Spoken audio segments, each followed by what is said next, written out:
Interesting. Let's start with, so what's your definition of AGI? What's your mental picture? Yeah. So AGI.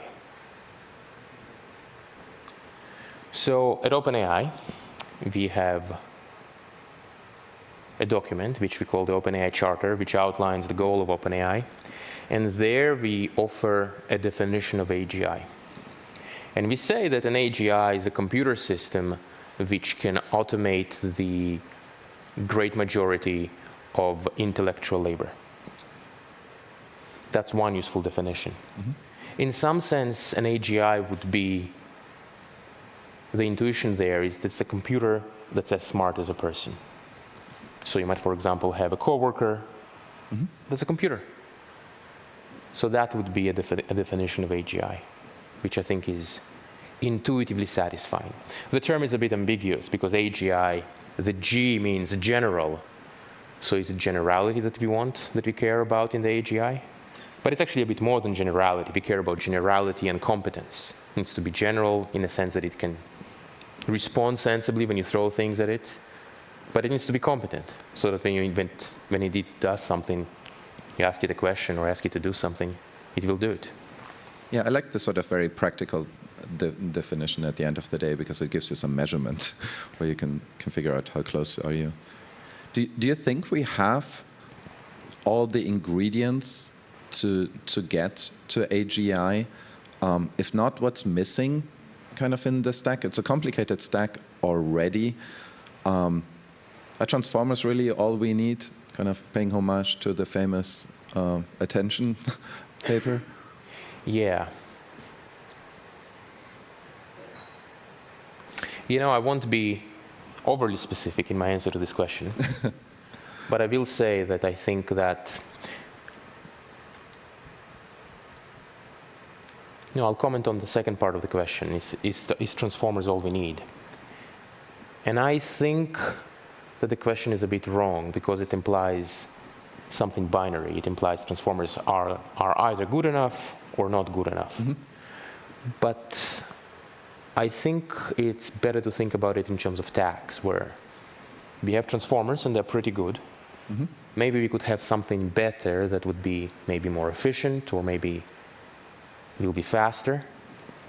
But as we know, when you make the transformers large, they still become better. Mm-hmm. They might just might be becoming better more slowly.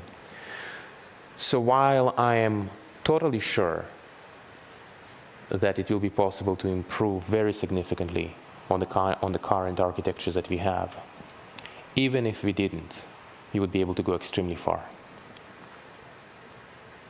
Do you think it matters what the algorithm is? So for example, an LSTM versus a transformer just scaled up sufficiently, maybe that's an efficiency delta or something like that, but don't we end up in the same place at the end? So I would say almost entirely yes, with a caveat. So there are two caveats. So I'm just thinking of what level of detail to go here. Maybe I will skip the details. How many people in the audience know what an LSTM is? Oh. See, there's quite a geeky crowd around here, so I think we're mostly okay. Let's dig in then. So I would argue that if we made a few simple modifications to the LSTM, their hidden states are quite small. If we somehow made it larger, and then we were to go through the trouble of figuring out how to train them, because LSTMs are recurrent neural networks, and we kind of forgot about them. We haven't put in the effort to, because you know how neural net training works. You have the hyperparameters. Well, how do you set them? It's like, you don't know. How do you set your learning rates? If it doesn't learn, can you explain why? And so this kind of work has not been done for LSTMs. So that's why our ability to train them is more reduced. But had we done that work so that we were able to train the LSTMs, and we just did some simple things to increase their hidden state size, I think they would be worse than transformers, but we would still be able to go extremely far with them also. Okay. how good is our understanding of scaling laws? Like, if we scale these models up, how confident are you in being able to predict capabilities of these particular models? How good is that science? So that's a very good question. The answer is so-so. I was hoping for a more definitive answer. Well, go for it. So-so is a very definitive answer. It means we are not great, but we are not absolutely terrible either. But we are not great, definitely not great. So what the scaling law tells you, it's a relationship between the inputs that you put into the neural network and some kind of a simple to measure performance, simple to evaluate performance measure like your next word prediction accuracy. Mm-hmm. And that relationship is very strong. But what is challenging is that we don't really care about next word prediction. We care about it indirectly. We care about the other incidental benefits that we get out of it. So for example, you all know that if you predict the next word accurately enough, you get all kinds of interesting emergent properties. Those have been quite hard to predict, or at least I'll say I'm not aware of such work. And if anyone is looking for interesting research work problems to work on, that would be one. I will mention one example, something that we've done at OpenAI in our run-up to GPT-4, where we tried to do a scaling law for a more interesting task, which is predicting accuracy at solving coding problems. Mm-hmm. We were able to do that accurately, very accurately, and that's a pretty good thing, because this is a more tangible metric. It's an improvement over next word prediction accuracy as far as things that are relevant to us. So in other words, it's more relevant to us to know what the coding accuracy is going to be, ability to solve coding problems, compared to just ability to predict the next word. It still doesn't answer the really important question of, can you predict some emergent behavior that you haven't seen before? Okay. Speaking of these capabilities that are kind of emergent capabilities, which ones surprised you the most as these models scaled? What was the thing where you said, like, well, I'm kind of astonished these models can do this? It's a very difficult question to answer because it's too easy to get used to where things are. So there definitely have been times when I was surprised, but you adapt so fast. It's kind of crazy. I think maybe the big surprise for me is, it may sound a little odd, probably to most people in this audience, but the big surprise for me is that neural networks work at all.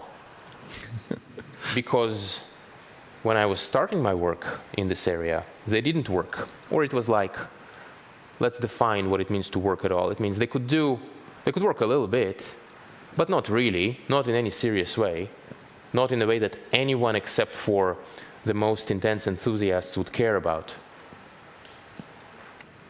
And so now we see, like those neural nets work, so I guess the artificial neuron really is at least somewhat related to the biological neuron, or at least that basic assumption has been validated to some degree. What about like an emergent property? Was there one that sticks out to you? Like, for example, I don't know, code generation, or did you, maybe it was different in your mind. Maybe you just once you saw like, hey, neural nets can work and they can scale. Yeah, of course, all these sort of properties will emerge because, at the limit point, we're building a human brain, and humans know how to code, and humans know how to reason about tasks, and so on. Did you just expect all of that, or did? I've definitely been surprised, and I'll mention why. Because the human brain can do those things, it's true. But does it follow that our training process will produce something similar? Exactly, yeah. So it was definitely very amazing. I think, seeing the coding ability improve quickly, that was quite a sight to be seen. And for coding in particular, because, it went from no one has ever seen a computer code anything at all ever. There was a little area of computer science called program synthesis, which maybe it was very niche, and it was very niche because they couldn't have any accomplishments. Yeah. It was they had a very difficult experience. And then these neural nets came in and said, oh yeah, code synthesis, like we're gonna accomplish what you were hoping to achieve one day, like tomorrow. So that was, deep learning. Just out of curiosity, when you write code, how much of your code is yours? How much of your code is? I mean, like collaboration, but I do enjoy it when the neural net writes most of it. All right, let's switch tack here a little bit. As these models get more and more powerful, it's worthwhile to also talk about AI safety, and OpenAI has released a document just recently where you're one of the undersigners. Sam has testified in front of Congress. What worries you most about AI safety? Yeah, I can talk about that. So let's take a step back and talk about the state of the world. So, you've had this AI research happening, and it was exciting, and now you have the GPT models, and now you all get to play with all the different chatbot and assistants and, Bard and ChatGPT, and you say, okay, that's pretty cool. It can do things. And indeed, there already are. You can start perhaps worrying about the implications of the tools that we have today. And I think that it is a very valid thing to do. But that's not where I allocate my concern. The place where things get really tricky is when you imagine fast forward in some number of years, a decade, let's say. How powerful will AI be? Of course, with this incredible future power of AI, which I think will be difficult to imagine, frankly. With an AI this powerful, you could do incredible, amazing things that are perhaps even outside of our dreams. Like if you can really have a dramatically powerful AI. But the place where things get challenging are directly connected to the power of the AI. It is powerful. It is going to be extremely unbelievably powerful. And it is because of this power that's where the safety issues come up. And I'll mention three, I personally see three, like, when you get, so you alluded to the letter that we posted at OpenAI a few days ago, actually yesterday, about about some ideas that we think would be good to implement to navigate the challenges of superintelligence. Now, what is superintelligence? Why did we choose to use the term superintelligence? The reason is that superintelligence is meant to convey something that's not just like an AGI. With AGI, we said, well, you have something kind of like a person, kind of like a coworker. Superintelligence is meant to convey something far more capable than that. When you have such a capability, it's like, can we even imagine how it will be? But without question, it's going to be unbelievably powerful. It could be used to solve incomprehensibly hard problems if it is used well. If we navigate the challenges that superintelligence poses, we could radically improve the quality of life. But the power of superintelligence is so vast. So the concerns. The concern number one has been expressed a lot, and this is the scientific problem of alignment. You might want to think of it from as an analog to nuclear safety. You build a nuclear reactor, you want to get the energy, You need to make sure that it won't melt down, even if there's an earthquake, and even if someone tries to, I don't know, smash a truck into it. Yep. So this is the superintelligence safety, and it must be addressed in order to contain the vast power of the superintelligence. This is called the alignment problem. One of the suggestions that we had in the post was an approach that an international organization could do to create various standards at this very high level of capability. And I want to make this other point, about the post and also about our CEO, Sam Altman, congressional testimony, where he advocated for regulation of AI. The intention is primarily to put rules and standards of various kinds on the very high level of capability. You could maybe start looking at GPT-4, but that's not really what is interesting, what is relevant here, but something which is vastly more powerful than that. When you have a technology so powerful, it becomes obvious that you need to do something about this power. So that's the first concern, the first challenge to overcome. The second challenge to overcome is that, of course, we are people, we are humans have interests. And if you have superintelligence is controlled by people, well, who knows what's going to happen? I do hope that at this point we will have the superintelligence itself try to help us solve the challenging world that it creates. This is no longer an unreasonable thing to say. Like, if you imagine a superintelligence that indeed sees things more deeply than we do, much more deeply, to understand reality better than us, we could use it to help us solve the challenges that it creates. Then there is the third challenge, which is the challenge maybe of natural selection. You know what the Buddhists say, that change is the only constant. So even if you do have your superintelligences in the world, and they are all, we've managed to solve alignment, we've managed to solve, no one wants to use them in very destructive ways, we've managed to create a life of unbelievable abundance, which really, like, not just material abundance, but health, longevity, like all the things we don't even try dreaming about because they're so obviously impossible. If you've got to this point, then there is the third challenge of natural selection. Things change. You know that natural selection applies to ideas, to organizations, and that's a challenge as well. Maybe the Neuralink solution of people becoming part AI will be one way we will choose to address this. I don't know. But I would say that this kind of describes my concern. And specifically, just as the concerns are big, if you manage, it is so worthwhile to overcome them. Because then we could create truly unbelievable lives for ourselves that are completely even unimaginable. So it is like a challenge that's really, really worth overcoming. I very much like the idea that there needs to be this sort of threshold above which we really should pay attention, because speaking as a German, if it's like European style regulation, often from people that don't really know very much about the field, you can also completely kill innovation, which would be a little bit of a pity. But let's change tact here a little bit. So this is a room mostly filled with entrepreneurs, lots of which are actually using tools from OpenAI.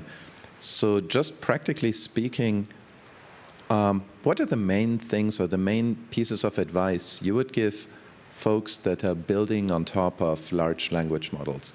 Like, what is the, let's say, canonical set of things they should read, they should think about in using these models well? Yeah. Advice. Practical, with a few minutes to spare. A few minutes to spare. I'll point out that with the caveat that I am not in similar shoes. I think that two things are worth keeping in mind. One is obvious, some kind of special data that cannot be found anywhere else. That can be extremely helpful. And I think the second one is to always keep in mind not just about where things are right now, but where things will be in 2 years, in 4 years, and try to plan for that. I think those two things are very helpful. The data is helpful today, but even a little bit, kind of trying to get an intuitive sense for yourself of where do you imagine things being, let's say, in 3 years, and how will it affect some of the basic assumptions of what the product is trying to do. I think that can be a helpful thing. So what's the sort of thing that, so when I think about this, I think about, well, we used to be in a world with really small context windows, right? And then, you know, I have embeddings, I page things into context windows, like all the classic stuff. But maybe that just goes away. Maybe context windows become really large or something like that.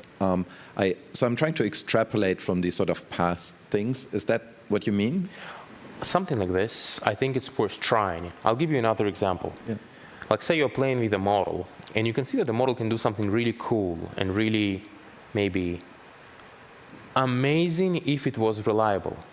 But it's so unreliable, so you kind of like forget it.